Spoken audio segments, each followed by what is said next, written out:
Well, basically, the story began with the two lives, my father's life and my mother's life. And I said, my father's life, and I'll start with his life. My father's life began in a totally different environment and way that my daddy's life was started and lived.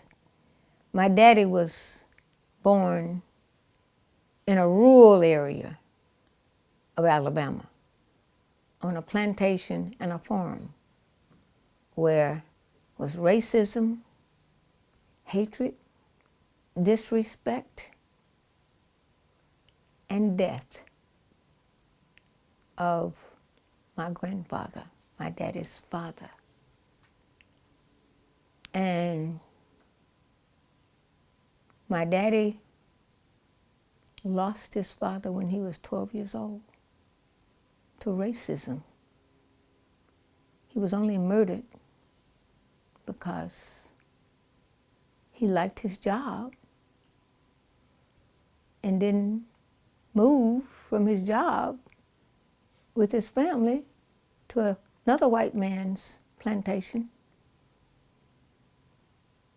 that he knew nothing about and was not as nice to him as the people he worked for. And he didn't want to go. And he was murdered for that when my daddy was 12. My daddy lost his whole support system. He didn't have nobody who was able, because you have to remember, back in those days, black people, all of them were suffering, had very little. And whatever little bit they had, some of them didn't share it.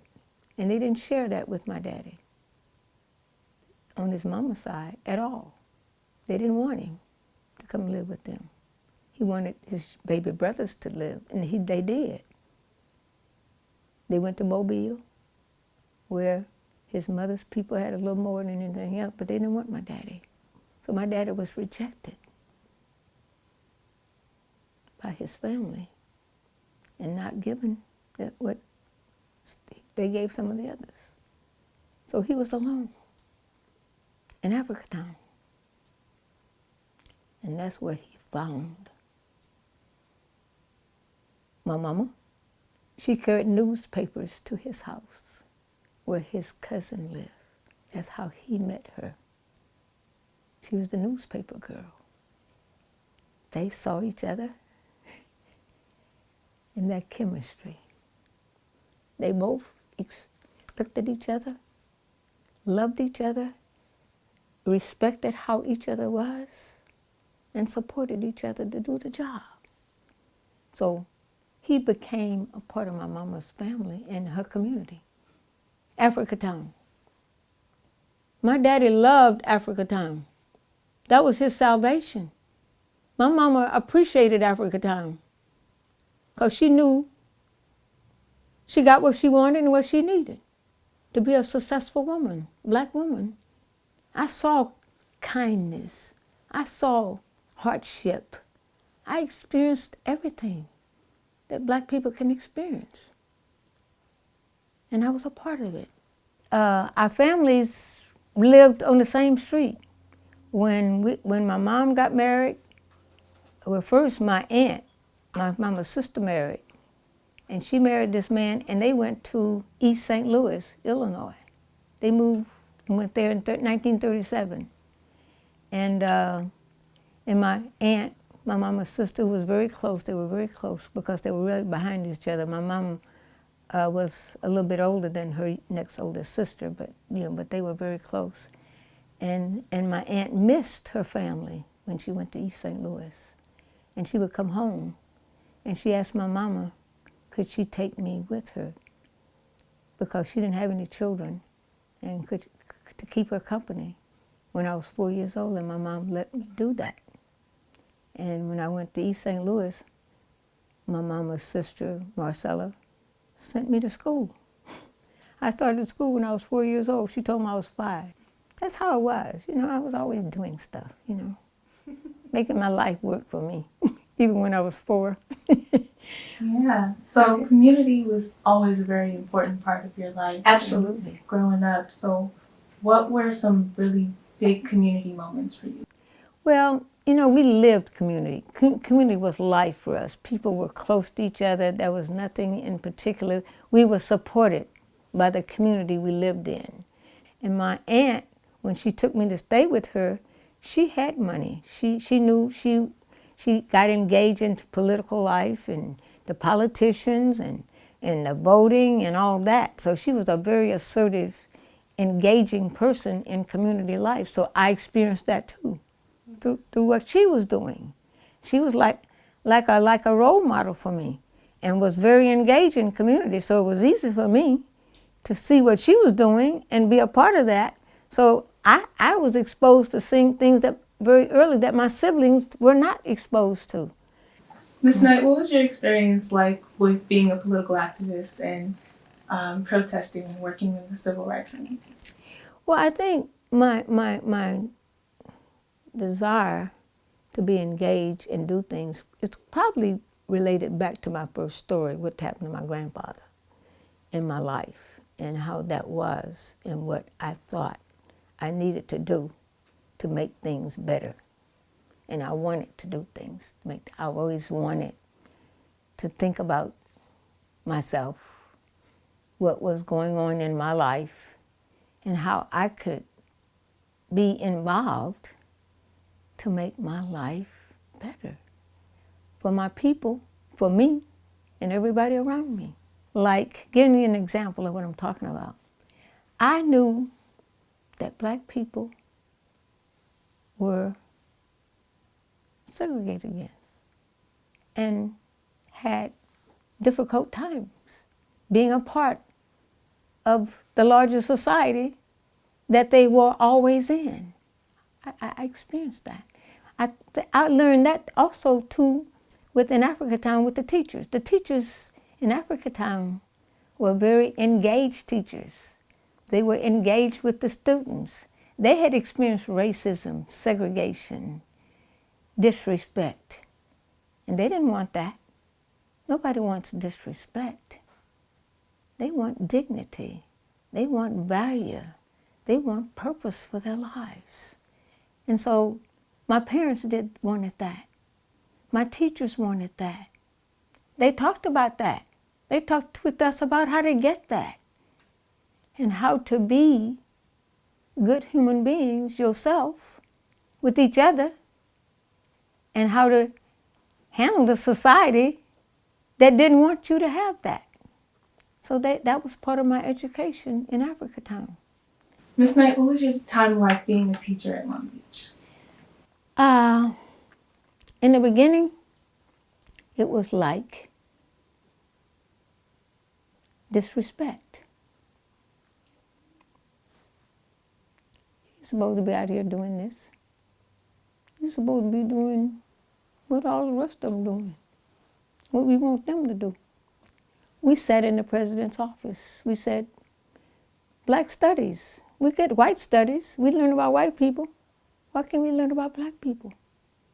Ain't we here? Aren't we as important as anybody else?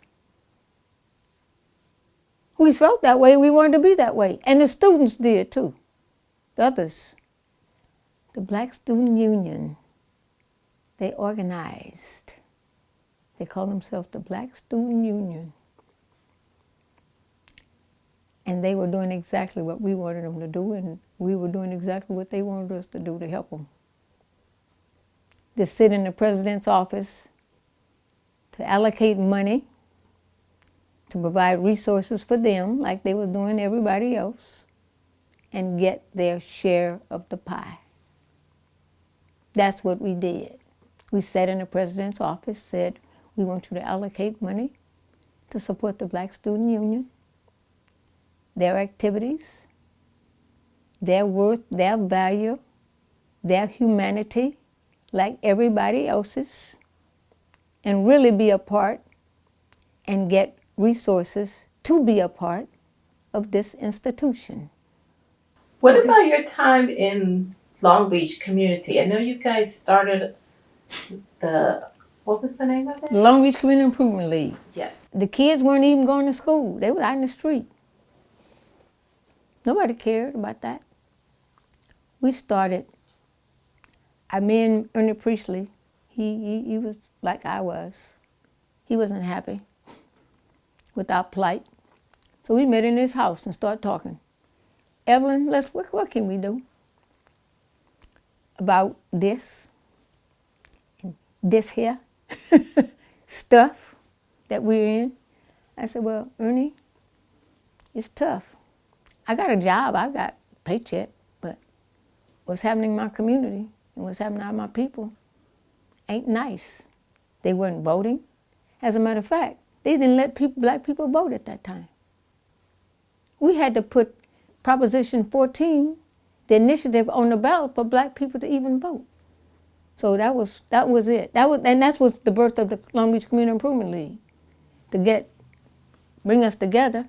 I paid the first 3 months. We didn't have nowhere to go. We were in the basement of St. John's Church. That's where we met. We met each other's house, but then we had little gatherings, you know. But the first place we met for the public to come was in the basement of St. John's Church.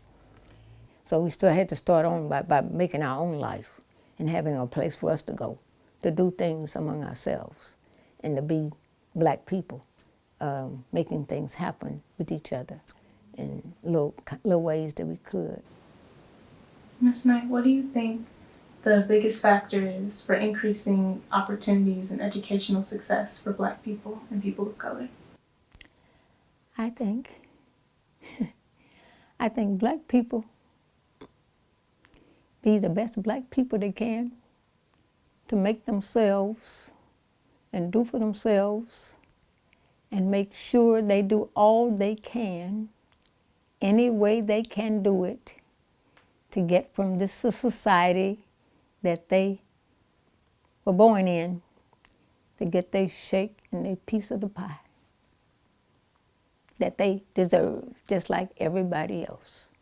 I think black people have to first understand and make the transformation in their own self-worth and value, and then move forward. That's what I think. That's how I think about it, in that order. Because everything that we are comes from inside of us, and it reaches out. It's what we want to see for ourselves and make ourselves into those kind of people that we want to be. The best of the best. And the rest of the rest will fall in place. All right. What does it mean to be a black scholar? You're black and be a scholar. Hey, everything you can be to make your life everything you want it to be, and do your very best with the resources you have, your opportunity that you have, and all that you don't have, go get it and make it work. Our gala theme this year is Legacies and Leadership. What does that theme mean to you? Everything. Leadership. Well, you follow and you lead. If you ain't leading, you're following. If you ain't following, you're leading. So you make yourself the best you can be with everything you can get to do that. And that's what leadership is. But you also got to be interested. You first got to have commitment, passion, desire. Be passionate. I'm passionate. I'm passionate. I'm passionate about everything that's important to me. You've been an active member of the community and very involved in the struggles of black people. But Of course. what does it mean to be a community activist to you? It means being a human being and acting out against oppression, doing things that's good for you. What advice do you have to us, just black scholars in general, to help encourage students to initiate change and use more of their voice on and off campus? Well, ditto Evelyn. Hey, that's one of the answers to that.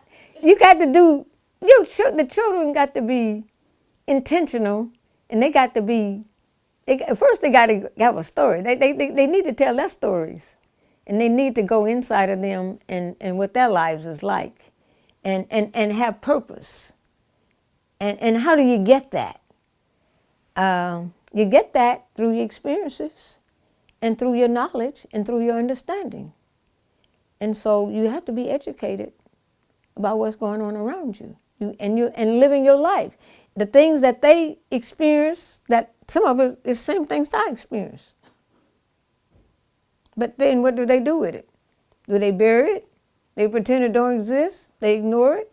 Or they handle it with confrontation with themselves and others about what's going on? That's what I do. I confront my thing. And with what happened to my granddaddy always painting me, because that's what drives me. I mean, you're driven by something, and I'm driven by abuse and misuse that was background in my family, and I'm still suffering from that like my daddy did.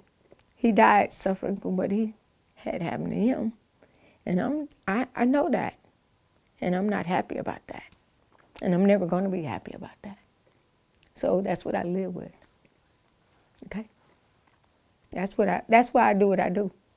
I had to figure that out too, but I know now why I'm like I am, because that's my background, that's my history, that's what created me.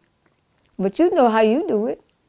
But you got to be honest and have your own integrity and your own value and your own worth as a human being. And you got to protect yourself. Mm-hmm. Our last question is, how excited are you for the Black Alumni Scholarship Gala? I'm always excited about going anywhere, doing all things with Black people all the time when they're doing good. That excites me. I like to see my people do good. I like to be with them when they do good. I love them when they're doing that. And I'll show up.